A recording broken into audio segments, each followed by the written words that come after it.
All right, it is Wagers and Warriors time with myself, Mario Herron. Had a little vacation, but we're back. Wasn't able to get in all the bets for the Ilya versus Charles Oliveira card, but I mean, what a spectacular fight. Ilya Topuria knocks out once again another champion, and he's not a double belt. They gave him the double belts, and that's a little slightly confusing because he had to vacate it. Volkanovski then wins it against Lopez, but either way, Ilya does it again, right? He becomes the best again. Now, here's the thing that kind of stinks about Ilya doing this. One, it is insane that he just calls this shot that he's going to knock out Charles Oliveira right away, saying it's going to be in the first round. He has a party the night before, already like celebrating his win, which is just crazy to do. You're like, oh, he's jinxing it. Turns out this guy is just the best stand-up boxer in the UFC. Bar none. I don't think there's even a comparison anymore. He is number one. He is the best. I believe he's now pound for pound number one fighter in the UFC. All granted, the guys he's beaten are Hall of Famers and all former champions, all three in a row. And it's like no one's knocked out Oliveira. He goes, all right, let me show you something. No one's knocked out Holloway. He goes, let me show you something. Volk, he takes care of very, very easily. Obviously, coming off a couple losses to Islam, but that doesn't, mean anything, right? He's clearly the best UFC fighter. I really wish that they didn't have Paddy kind of come into the octagon right after for a couple of reasons. One, Paddy is not on his level yet. He still has a fight before he can even take on Ilya Topuria. Like he's not already at that championship level. He's just not. He's very, very good, and he beat Michael Chandler. That's very impressive and good for him. But Michael Chandler is not a championship contender. He's just not. He's not that yet, right? Well, not that yet. It's passed him by. Paddy probably still has one more fight before he's in that title contention. Maybe against Justin Gaethje. If Holloway wins versus Dustin Poirier, I don't know how long Max would need that rest, but we know Paddy, he's not rushing into fights. That weight cut's pretty hard for him. So any fight that is coming, it's not going to be just like out of nowhere. He is. No, he's going to take this time to lose the weight, to get his training camp going. He's not going to just be ready on drop of a dime like an Ian Gary would be. That's just not Paddy's game. Nor does he have to. He's marketed himself well enough and has become such a big name that I don't even think the UFC would want to do that. Like they wouldn't do that, and this is a bad comparison because he hasn't accomplished nearly what this fighter has accomplished. Like McGregor wouldn't do that because UFC is like, we want to market this whole thing. We need press conferences. We need to just really milk this puppy for all the money it's worth. He's not a guy you'd want to bring at the last second.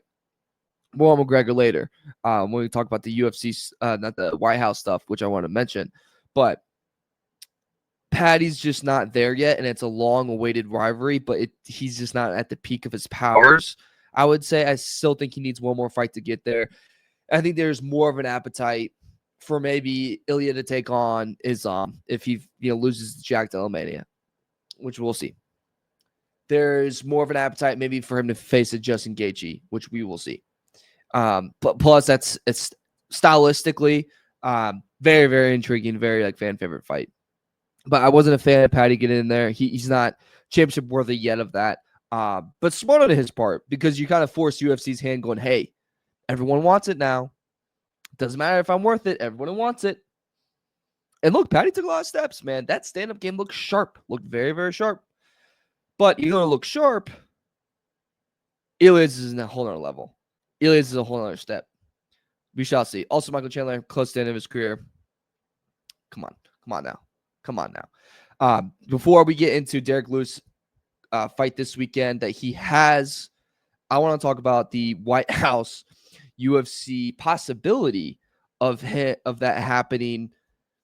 First off, with someone that's lived in DC, good luck with just that traffic. That is going to be the most miserable thing on the planet, trying to get in and out of. You literally have to build the octagon outside. Like that is just a lot of moving parts that I think would be pretty brutal to do. But here's the biggest problem, I think, with the White House fights. A lot of guys want to do it. Obviously, McGregor has been very vocal on how he wants to do it. Dana White was just on the Nelk podcast, and he was saying that, McGregor's very wanting to do it, and he would probably fight Michael Chandler. That's been a long-awaited fight. Maybe that's Chandler's last fight too. And then you have Jon Jones, who re-enters the testing pool. And because of previous failed tests, he will have to wait about 6 months. So like it aligns because this is going to take a long time to put together. In between that span, Aspinall, who he would fight, will probably have a fight in between then versus Cyril Gane, which he'll probably win, which goes and helps Jon Jones because he wants more film on Aspinall. That's fine. Aspinall is the best heavyweight fighter. He would take care of him, go to sleep. But the problem with the White House and this card coming together is it all, once again, this all depends on Jon Jones. And the reason why is because if you want to do this thing on the White House and you want to do it on the front lawn or back, whatever you want to do it at, but it's going to be in front of the White House and you're going to have the American flag everywhere. President Trump's going to be there. You know, it's going to be this whole American thing. You you do badly need an American champion, an American fighting in it. Well, right now, you do not have an American champion. Right now, you don't have an American in the pound for pound top 10. That's an issue. That is a big time issue.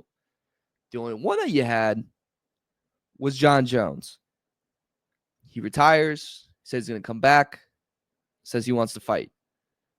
Jon has gone back on his word before. Jon's a very hard guy to trust. Jon's very hard to lean on.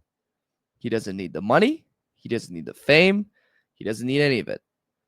He's very vocal. His legacy's built. He's proud of his legacy, and he should be. What happens if Jones takes this fight and he says, yeah, I'm going to fight Aspinall? What happens if he pulls out at the last second?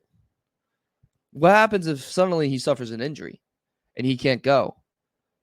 What American is suddenly going to hop in there ready to fight? You don't have one. And you look at the other divisions, spot me the American that's going to be in another title fight, another, grabbing the belt in front of the White House, and it's just USA, some eagles flying all around you.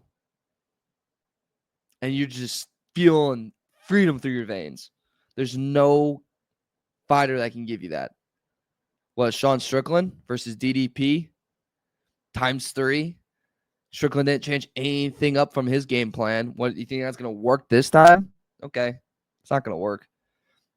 Put Strickland versus Adesanya. Okay. It's not a title fight. It'll sell. It's a co-main, maybe.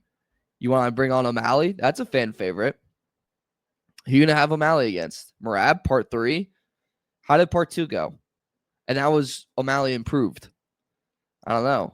Or do you pray that Merab wins, and match with Corey Sandhagen, and then he goes, I want to move up to featherweight, and then that leaves that belt vacated, and then you have Umar versus Sean O'Malley in there? That's awesome. Does not guarantee a win at all. And how bad of that look would that be? If, let's just be honest, if Umar beats O'Malley, we got to think about this stuff. So Jon Jones, while I think you lose to Tom Aspinall very quickly, because that's how Aspinall's fights have gone, he's your best option. He's your best chances in terms of a guy winning the belt that is American in front of the White House. Get the bald eagle flying behind him like he's Peacemaker, and the crowd goes crazy. Your only hope is Jon Jones. You can bring back McGregor if, he can pass a drug test. Fantastic. If he can. You can have him fight Michael Chandler. That's going to be a very good fight. Going to be electric. The crowd's going to go insane for McGregor. It'll be a great fight. But that's not for a title. Is it even for a ranking at this point? Like that, I feel like that's just a nostalgic fight. Just with the point at these guys in their careers and how old they are. Like Michael Chandler's ranked 13th right now in the lightweight division. Okay. He's not even McGregor makes it a co-main, but Is it? It's very hard. Gaethje, you want to throw Gaethje in there? He faces Ilya. He's going to go to sleep. He got slept by Holloway. How is he going to handle Ilya? Holloway is great, but who are you going to have him fight? It's very difficult, man. It's very, very challenging. You could, I guess, let's say Max takes care of Dustin and you do the BMF belt and you have Max, and then just looking down this line, you give him Patty? Do you give him Dan Hooker? Who do you give him? Right? That's my whole, I guess, issue with the White House is just what do you do with it? And by the way, UFC's done this all the time. Whenever spot or country it's in, they do want someone representing that country in this championship fight. Like, this is not me just going American first, yes. Like, no, it is when the UFC has a fight somewhere in some country, it's because someone that is the co-main or the main event is from there, and there's a big following, and they're just building upon that momentum, and there's something special about that moment. And they're looking for that with this White House UFC card event. And it's just going to be really hard to do if you can't find a way to get an American on that final fight. It's just going to be hard. Good luck to you. I fascinated to see if it's pulled off. Jon Jones is training again. He's back at it. He's still tweeting at people. He's probably putting those tweets up on a wall. But we shall see. We shall see what's going to happen. I'm excited for it. I hope it does come together because it's going to be electric. Look what they did with Noche. It was awesome. I imagine what they would do with the White House would be insane. But traffic-wise, good luck, everybody. It ain't going to be fun. All right, let's get to the fights that we have this weekend. I don't have a lot for you. I'll have something from Holloway versus Dustin Poirier. Again, that card, so at first I really didn't like it. I was like, this is not a pay-per-view fight. You're really going off of, Dustin being a household favorite name and him being one of the all-time greatest fighters just of this past decade of this generation where he was an interim champ. His fights with Conor were fantastic. The fights with Max before were fantastic. Like, he's just done a lot for the sport. It's a great interview, great person to represent the organization. Like, no one has anything bad to say about Dustin. So you're building off a lot of that. But that card itself leaves a little bit more to be desired, but I am excited for it nonetheless. But anyways, what we have is Derrick Lewis, and he faces Tallison. I'm going to be honest. I feel like the UFC really needs Tallison to win this badly. And this is my whole reason why. The heavyweight division is starving for a prospect to challenge Aspinall. When you're in fighting, the heavyweight division is so important for your brand and for your company to really grow, because the heavyweight is truly the baddest man on the planet. It is truly, this person is 250 and he is a machine. He will sleep anyone. No one can stop him. He is the most dangerous. And right now, after the whole Jon Jones thing, this division was left with no one really fighting and with not a lot of storylines. That's pretty brutal. And then now you have Aspinall, who's ready to go, easy to market,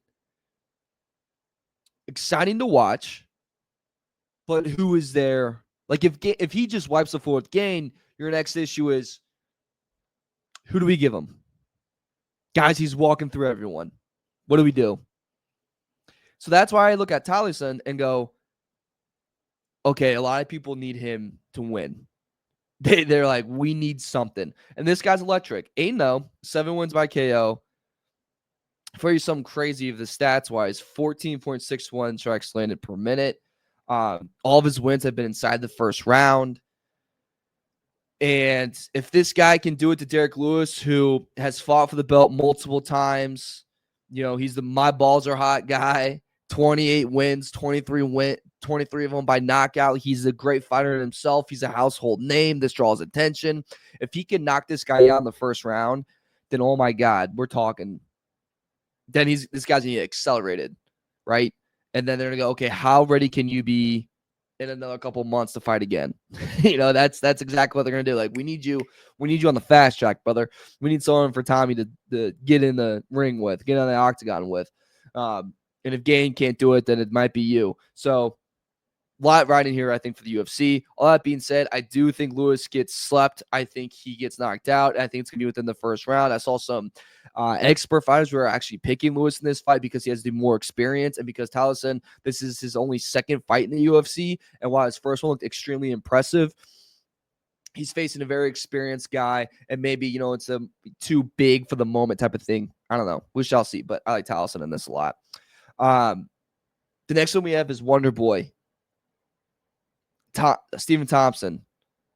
He's 42 years old. Tough losses, but against top title contenders.